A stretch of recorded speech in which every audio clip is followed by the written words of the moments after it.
Nous deux étions prisonniers de cet endroit. Mais quand on allait se coucher l'un contre l'autre, que je sentais ton cœur battre, que je sentais tes mains contre les miennes, que je sentais tes mains contre les miennes, que j'avais l'impression de sentir ton corps, et parfois tes jambes un petit peu s'agitaient lentement contre les miennes. Avais-je vraiment envie de partir? Non, pas du tout. Je regardais par la fenêtre, et je sentais tes mains glisser le long de mon dos. Je restais là, tranquillement, couché sur le lit, et je me disais, cet endroit est peut-être une prison. Cet endroit est peut-être fait d'agressivité. Cet endroit est peut-être fait Cet endroit est peut-être fait d'agressivité, de délit, et peut-être fait de plein d'autres choses dans ce genre-là. Des délits, des meurtres, ou alors des gens qui sont en train de régresser du mauvais côté. Et je me dis peut-être que cet endroit est ainsi, mais moi, est-ce que j'ai vraiment envie de partir? Est-ce que j'ai vraiment envie de partir d'un endroit, un endroit plongé dans l'agressivité, un endroit plongé dans les délits, dans les meurtres, dans l'acharnement, un endroit plongé dans les jeunes qui ne veulent pas guérir, guérir de leur trahison, guérir de leur meurtre, guérir de ce qu'ils ont fait de mal. Oui, nous sommes de jeunes délinquants, mais quand je te vois, toi, près de moi, je n'ai pas envie de partir. La seule chose que je sais, c'est que cet endroit est grand, immense. Il manque de chambres, de couloirs. Ça, c'est sûr qu'il n'en manque pas. Il manque de chambres, de couloirs dans certains endroits. Dans certains endroits, plus il est grand, plus on a l'impression que ce n'est plus une prison. Alors parfois je me dis, même s'il est déjà assez grand comme ça, il manque de couloirs, il manque de chambres, pour pouvoir me perdre avec toi, pour pouvoir me perdre avec toi dans une allée, pour pouvoir rester quelques jours là dans cette allée, et se dire on ne retrouvera jamais la sortie. Alors cet endroit est certes énormément grand. Le tapis rouge au sol est certes énorme. La manière dont on nous regarde quand on est à deux dans les couloirs et qu'on nous dit de regagner nos chambres, certes, on, certes, on gagne peut-être une punition ou alors quelques minutes dans nos chambres à deux, mais je suis avec toi. Je suis avec toi, je suis avec le temps qui passe. Et quand le temps passe, je regarde l'horloge en priant pour que les heures soient beaucoup plus longues qu'elles ne le paraissent à l'extérieur des chambres. Finalement, on regagne tous l'extérieur. C'est l'heure de l'entraînement. C'est l'heure de l'entraînement. Cet incorrigible entraînement qui nous colle au Cet incorrigible entraînement qui nous colle au basque à tous les deux. Même toi, tu ne l'aimes pas. Un entraînement pour être plus solide, pour être plus gentil en société. Un entraînement pour ne plus être des délinquants. Un entraînement qu'on nous fait faire tous les jours, même s'il pleut, s'il y a du soleil, s'il fait une chaleur étouffante, peu importe, on nous le fait faire. Et cet entraînement, c'était aujourd'hui, c'était là maintenant. Nous sommes sortis sur le sol boueux, nous sommes sortis sur le sol boueux, et j'ai regardé dehors, partout autour de moi, les plaines, et finalement j'ai attendu qu'il tourne le dos. Quand il a tourné le dos, je t'ai tiré par ta veste, et tu m'as dit, qu'est-ce que tu fais? Je t'ai dit, viens. Tu t'es, tu t'es tout de suite arrêté de parler, tu m'as regardé. Nous sommes partis en courant, deux gardes étaient après nous. Deux gardes étaient après nous, mais peu importe que deux gardes ou une prof soient après nous, notre approche la plus solide, c'était ce que moi je pensais de toi, que tu m'aies suivi, que tu n'aies même pas attendu une seule seconde. Alors nous sommes partis, on n'a pas fait l'entraînement. Je suis parti et les gardes nous ont suivis. Nous étions des délinquants, c'était dans notre nature, de fuir, de partir et de ne jamais revenir sur nos pas. C'était dans notre nature. Le soir même, on est revenu à nos chambres, mais on y est revenu tout seul. Il n'y a pas eu de prof ou pas de garde qui sont venus nous chercher. On y est revenu par nous-mêmes, et la prof nous attendait, bâton en main, au bord des escaliers.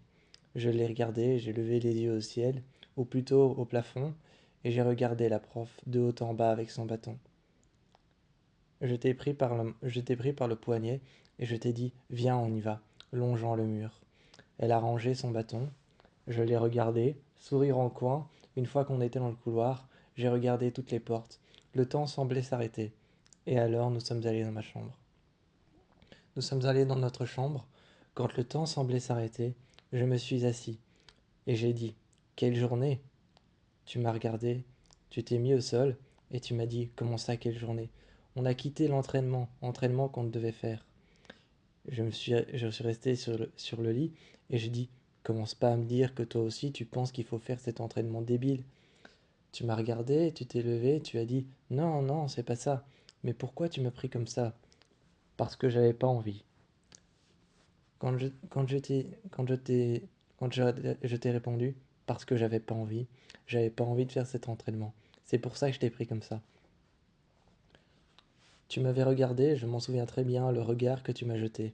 C'est vrai que j'aurais pu te prévenir, c'est vrai que j'aurais pu te dire, allez, on se barre, mais tout de suite, la personne qui nous faisait faire cet entraînement, le coach qui venait tous les jours, qui était arrivé avec une grande berline noire, qui s'était arrêté avec son sac de sport, le chauffeur qui était sorti et qui lui avait ouvert la porte, il venait pour l'entraînement, il s'était installé dehors et avait tout placé avec un jeune qui l'avait aidé.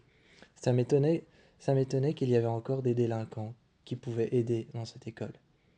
Alors je n'avais pas envie de participer. À ce moment-là, c'est vrai que j'aurais pu te prendre autrement que te prendre comme ça par le poignet. Je t'ai dit, viens t'asseoir à côté de moi. Tu t'es laissé tomber comme moi en posant ma main sur ton épaule et en prenant ta main que j'ai posée sur mon épaule à moi. On s'est laissé tomber sur le lit, je t'ai regardé et j'ai dit, parce que je voulais que tu sois le plus rapidement possible avec moi. Alors nous sommes partis et ensuite nous sommes revenus. Ça n'a pas duré longtemps. Ça n'a pas duré longtemps, juste peut-être l'espace d'une soirée. À cet instant-là, je me sentais libre. Je me sentais libre de pouvoir aller, venir, partir. Je me sentais libre de pouvoir courir, de te tenir par le bras. Et toi qui courais derrière moi et qui me regardais, en me disant attends. L'espace d'un instant où on s'est assis juste au bord du lac, on savait que cet espace d'un instant n'allait pas durer très longtemps, parce que les gardes derrière nous étaient sur le point de nous retrouver. Mais juste l'espace d'un instant. Un petit moment suspendu qui ne durait que peut-être que quelques minutes nous a suffi. Et tout ça, je te l'ai expliqué couché sur le lit. Et tout ce que tu pensais, tout ce que tu pensais de moi, de ce que j'avais fait ce jour-là, avant l'entraînement. Et ensuite, en classe, quand je t'ai regardé, je t'ai dit, je t'ai dit en classe, tu penses quand même pas qu'on va écouter. Alors on a commencé à se regarder. On a commencé à se regarder. Nous n'écoutions pas, on était à l'arrière. Complètement à l'arrière, là où il y avait cette vieille bibliothèque, remplie de vieux livres et de romans policiers. Moi, je m'amusais à lire, moi je m'amusais à lire, et puis à un moment, j'ai récupéré un livre dans la bibliothèque. Je te l'ai passé et prêté. La prof est arrivée en disant ça va? Je vous dérange pas? J'ai baissé mon livre. Et j'ai dit la littérature, c'est un apprentissage, non? La prof a haussé les épaules. Elle est repartie juste devant le tableau et a continué le cours pour les autres élèves. Elle a continué le cours pour les autres élèves qui étaient là, dans la salle de classe. Nous, on était en train de lire. Et c'est vrai que la littérature était une sorte de cours en soi. Donc, je l'avais complètement désarmé. Je l'avais complètement désarmé. À ce moment-là, j'ai su que tu avais de nouveau une confiance en moi. Même si tu l'avais toujours eu.